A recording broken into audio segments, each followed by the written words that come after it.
Hello and welcome back to Let's Play Strategic Command. We're doing the 1861 Blue and Gray campaign. And September 1862 here. So, I'm trying to, I think it's time to get ready to administer the finishing blows here. Because, I was thinking after I recorded the last one, it's got a long way left to go. Then I looked at the morale bar. We're at 132% there at 28%. Now I forget if it has to get to, I think it has to get below 10% for them to surrender. And morale in this game, and I suppose it's this way in real life, right? Can kind of have like either a vicious cycle or virtuous cycle. Like, wait, hold on, I gotta focus here.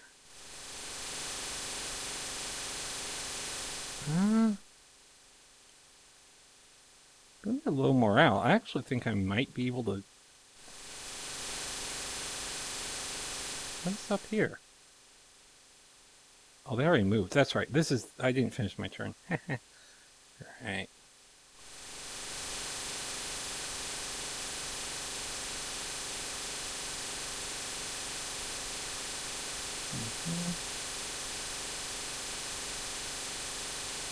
I have a lot of tech I can buy. Oh, definitely want industrial tech. I want to double up on getting that cavalry equipment as soon as possible.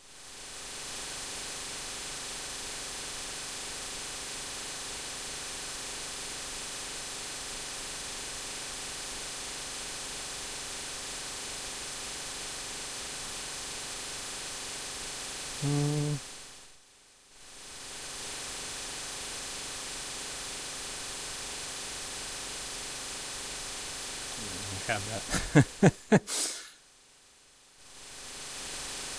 So next game I'm gonna play on expert. This was intermediate, but I feel like, knock on whatever this card table's made of, feel like I'm ready.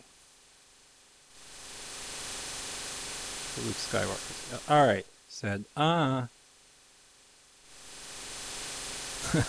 They're fighting all comers. Well, we are on their lands, both of us. Fair enough.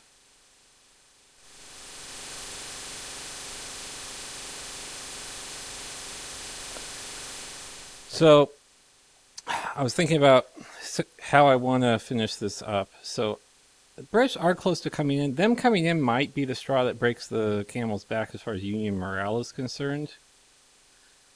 But I can't count on that. Either them coming in or breaking their morale. I'm going to try to retake Fortress Monroe in the next turn or two. I want to crush a good... I want to encircle the part of the army that's coming after Memphis. And I want to invade Kentucky.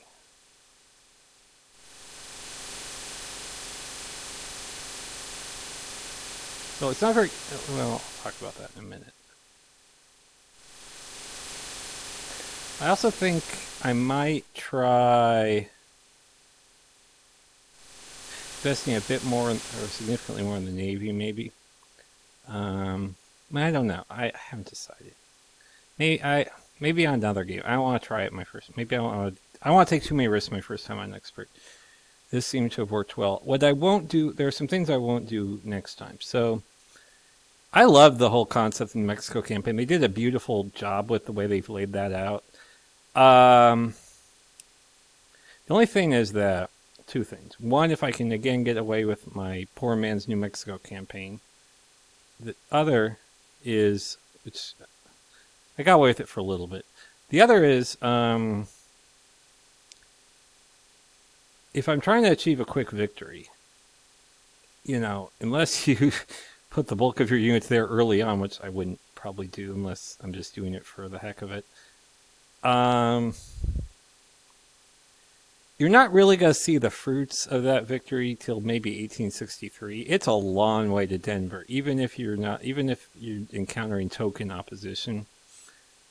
I've actually never gotten there because I've ended up winning before I got there, or when I in my early days starting the game again, as I was just experimenting. When this is like before I did the YouTube video. This is before this whole campaign. I love this game. It's really awesome. I mean, this is amazing. I mean, I was expecting it to be great, but wow. Um, all I would, so I'd probably do is put just enough into New Mexico to seize that mine, and then hold it for a reasonable amount of time. And then those other forces I would probably put either into Missouri, because there were some pretty close calls there. I'd like to have a bit of a more comfortable margin, or into the early campaign against. Or put some of the things I purchased into building a navy. I might do that. That's right. There's a Washington, Missouri. So one of the teachers who works for me, he went to Washington University of Missouri. I went to University of Washington. They're both great schools, but his is actually ranked higher. I'll admit, the one in Missouri, believe it or not. All right, good times.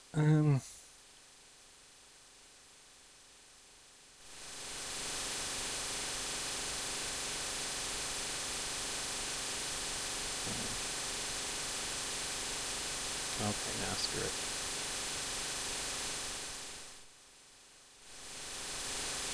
I'm not going to send my core down there. It's going to be then won't be in action until forever.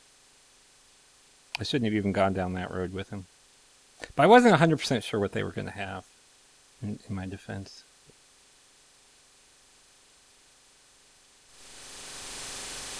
See, only now are my core even starting to get engaged after all that time. I mean, if it's got to be a longer war, I think it might be worth trying though. A more involved campaign here, and it would just be a lot of fun. I'll do it on the futures campaign. Don't worry your pretty little heads off about that, ladies and gentlemen. To the 3 people watching this. All right, so.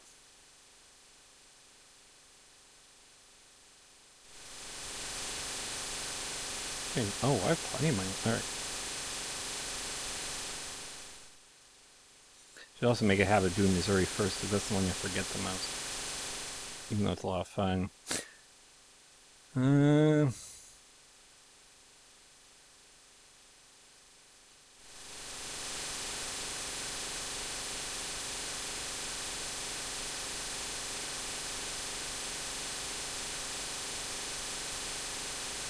Can't believe I'm still holding this.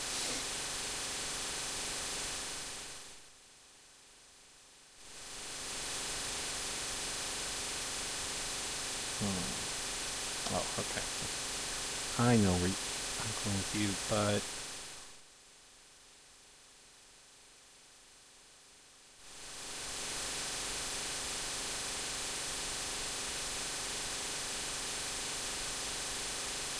what's that sound?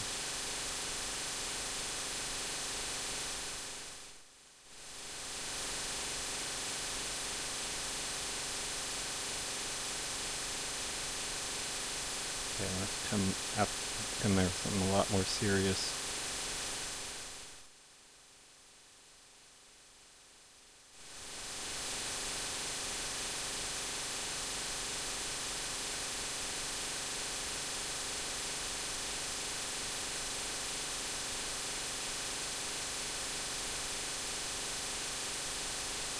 Who needs the place?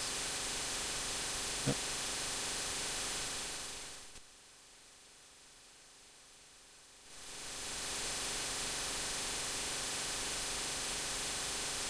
Yes, that was awesome. That was fun. That was awesome.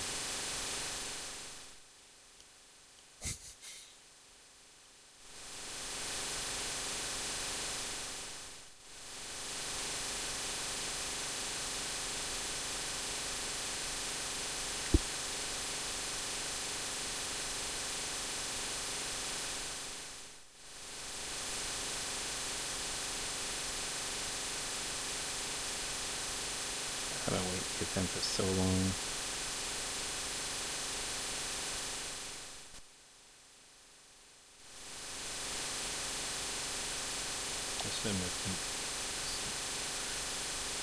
All right, let's see.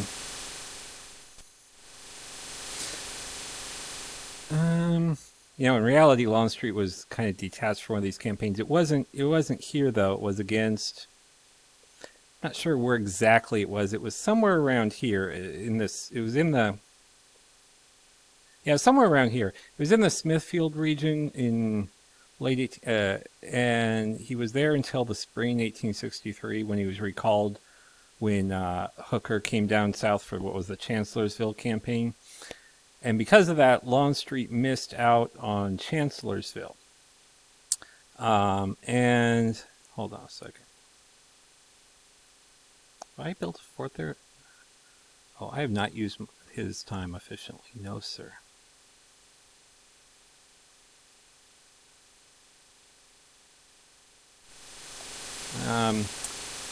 So the reason was Lee's army was so hungry at the end of 1862 that they had to spread themselves literally very thin because there wasn't enough forage to be found, enough food to be found locally, and there wasn't enough grazing land for the horses. So they had to scatter them way out, and part of the reason for detaching, they didn't detach Longstreet's whole corps. It was Pickett's division. I forget. And it was several brigades from, I don't recall if someone helped me out, but it was like maybe like half his corps. And then Lee kept some of it with some of his brigades, or one or two of his divisions with the main body. You know, Confederate Corps were huge at the time because remember, this was before Jackson died, so there were three. Lee's army was not in 3 corps; it was 2 corps. So they were basically large wings. And you later saw why he didn't. Lee was correct to keep his corps. So, I mean, to have so few corps, because it turned out he only had 2. As well, I think other generals, maybe I don't know, John B. Gordon, who knows, but might have risen to the occasion or been given more of a chance. But of the people he was considering, it seemed like he really only did have 2 awesome corps commanders, in my opinion, Longstreet and Stonewall Jackson. A.P. Hill seemed to come up short. If anyone knows more about what was up with A.P., I know he was sick during the Gettysburg campaign, but I don't. Anyway, if anyone knows more about, feel free to chime in. Hold on, I got focused for a minute. Okay, I can certainly spare some guys here.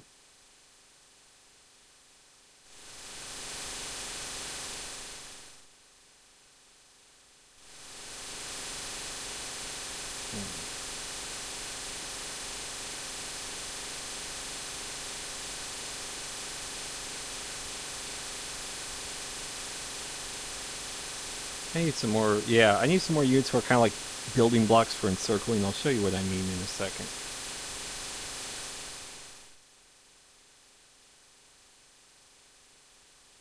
So like when you encircle someone, just you need units to kind of hold your flanks.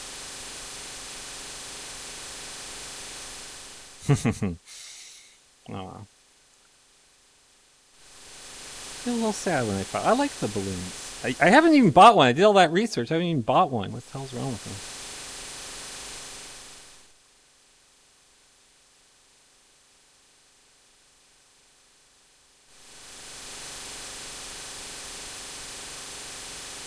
Okay, that was stupid. Why did I bother wasting all those action points encircling him when I could have just knocked him out?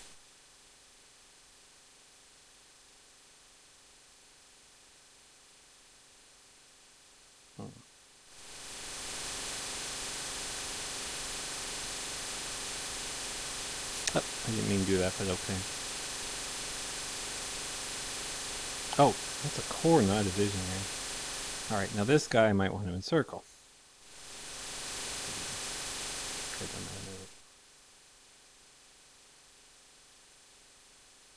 Okay, that didn't exactly go the way I planned it. I probably wouldn't have made that attack earlier in the game.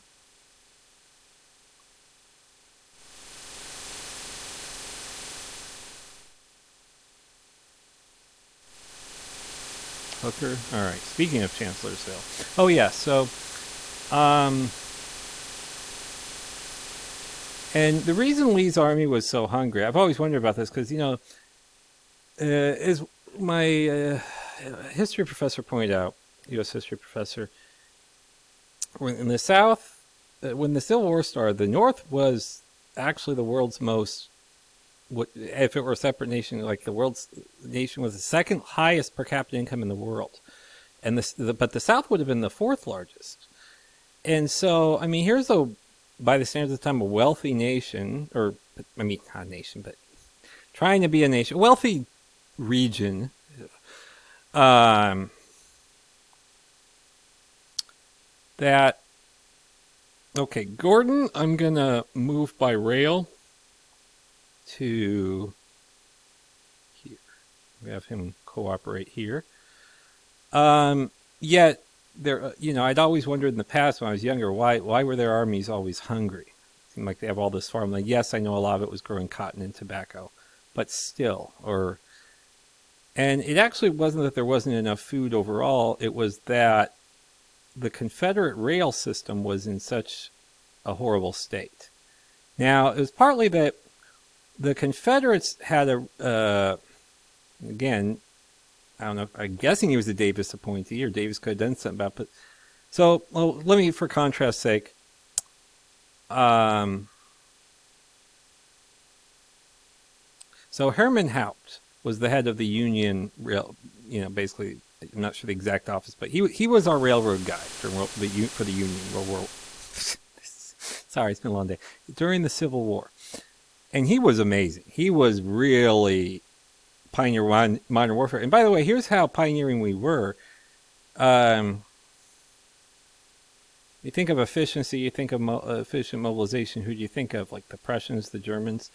So the Germans sent attaches here to study, to learn lessons from, because this was really, so there's the Crimean War. This is really kind of a, when the technologies had got different technologies and tactics had gotten a lot further. This was really the first war of its kind. I mean, this was a really truly modern war where both sides had railroads, both sides had modern rifled weapons. I'm not saying Russia didn't have railroads at the time, but given that they were still in primitive state during World War I, I'm sure during the Crimean War they were pretty rudimentary. I could be wrong. Please correct me politely if I am, Yikes. Okay. Should have expected that, I guess.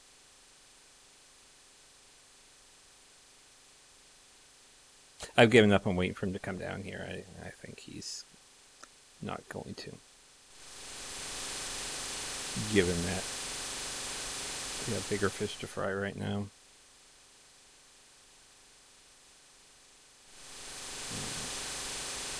Now, I'm going to keep him up there. I don't want to weaken myself too much.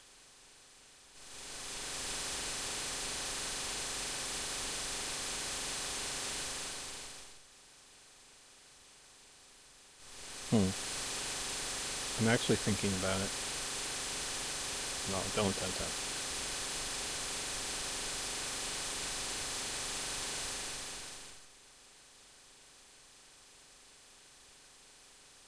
I'll upgrade them while they're here. That way, in case they do invade, they'll have some extra support.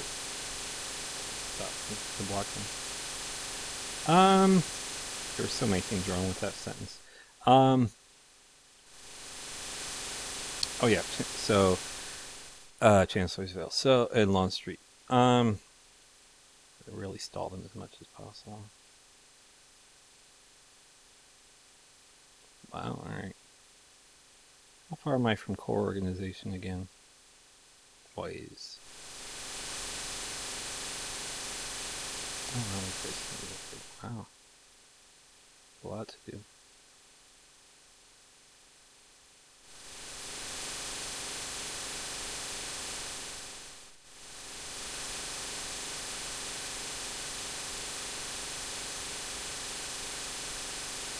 to bother. He's not coming. If he is, I have more than enough. So I could use a cavalry unit here. I might resume the offensive in western Pennsylvania. If nothing else, kind of a spoiling attack. Tie them down.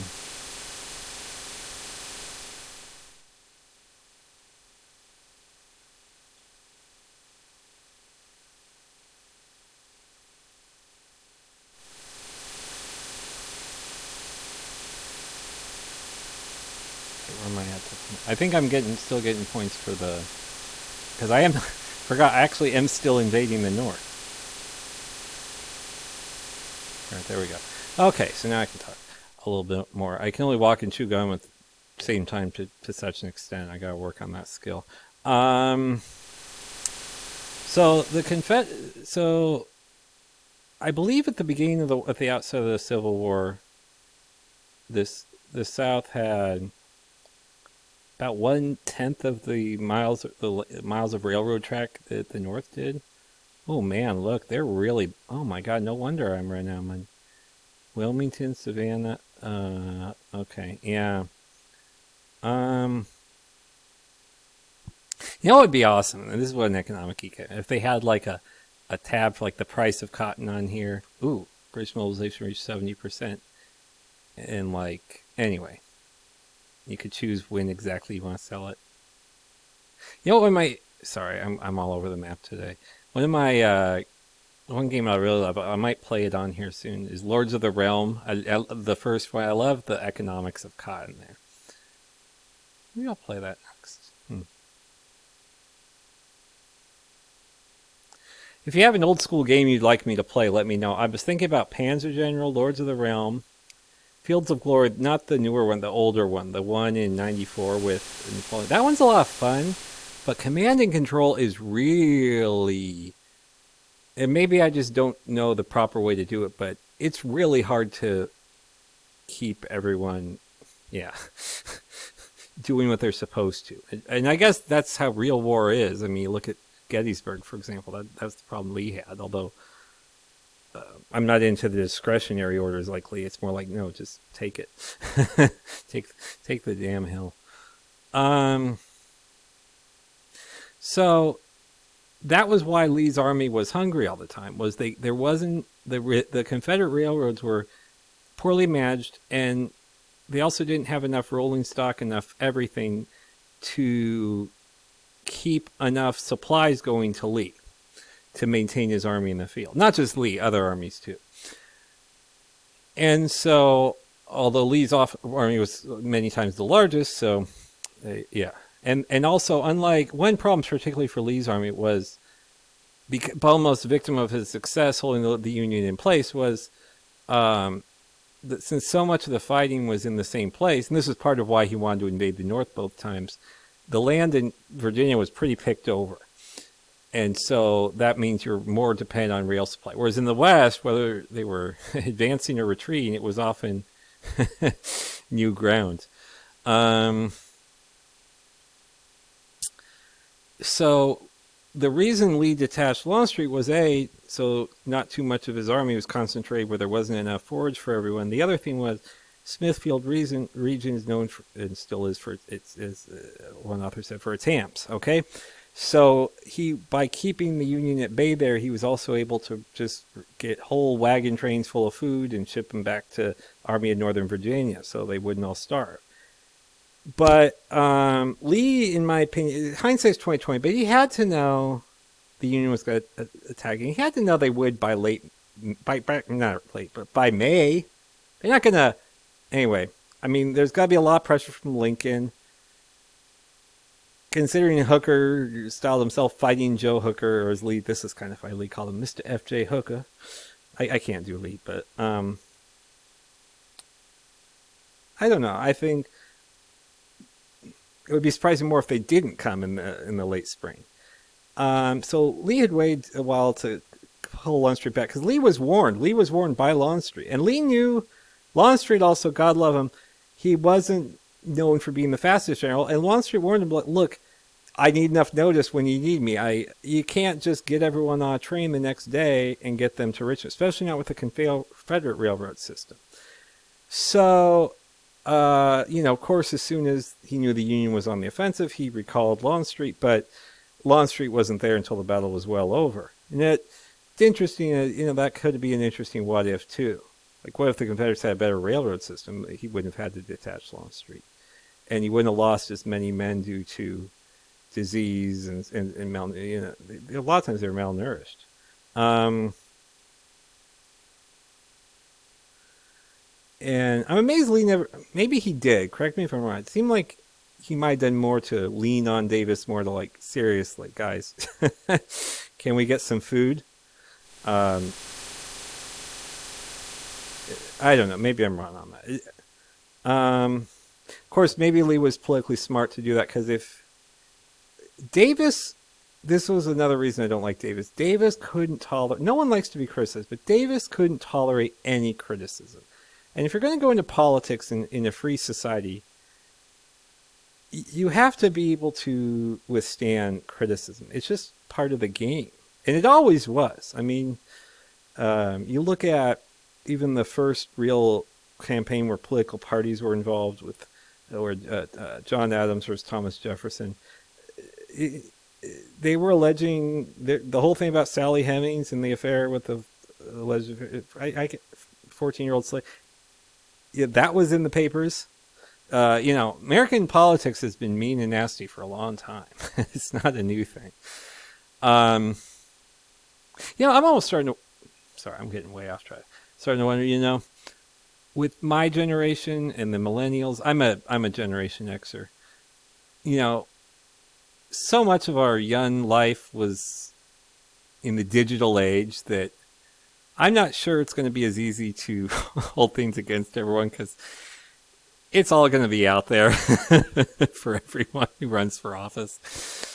But yeah. But interestingly enough, though, and if you look at if you're really a fan of the movie Gettysburg, and you have a long attention span, which I do when it comes to these things, you can watch the long version of Gettysburg. It's, and so there's a scene where Pickett is complaining to Longstreet because his, it wasn't Longstreet's call. Hold on, give me a moment.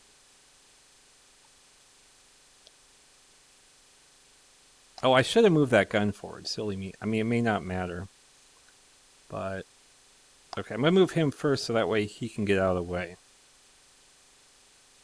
There we go. Butler, Spoons Butler. He was known as that. Anyway, he had a reputation for pilfering things, and he's not a nice guy. All right. Let's see.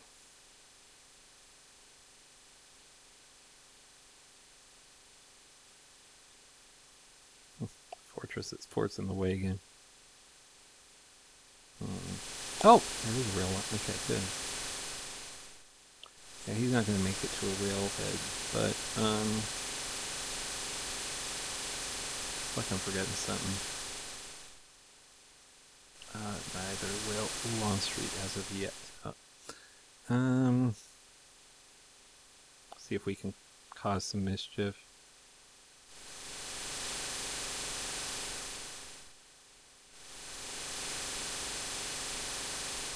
What is going on there?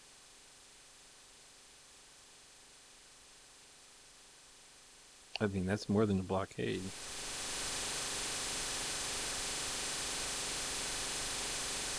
See if we can do anything about it. No, not quite yet.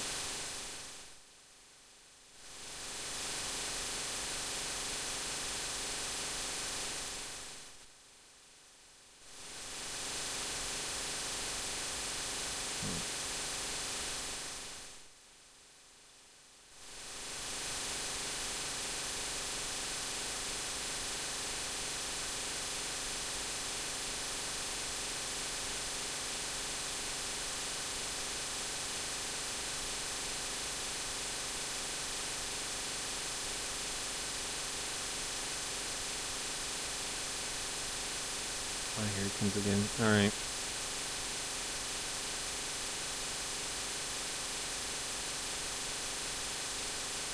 I'm just gonna stay here. That way he can't do his flood crap.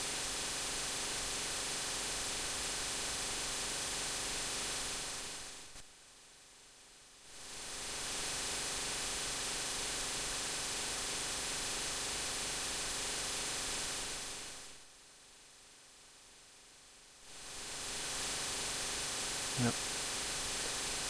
Should I upgrade him or should I? Yeah, let me try to kill this guy. Well, awesome. Oh wait, no, I don't want to do it that way.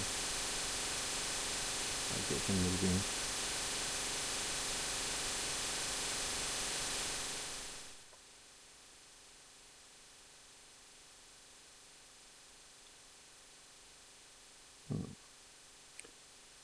Oh, oops. Alright, well, it's actually time for me to wrap up this video anyway.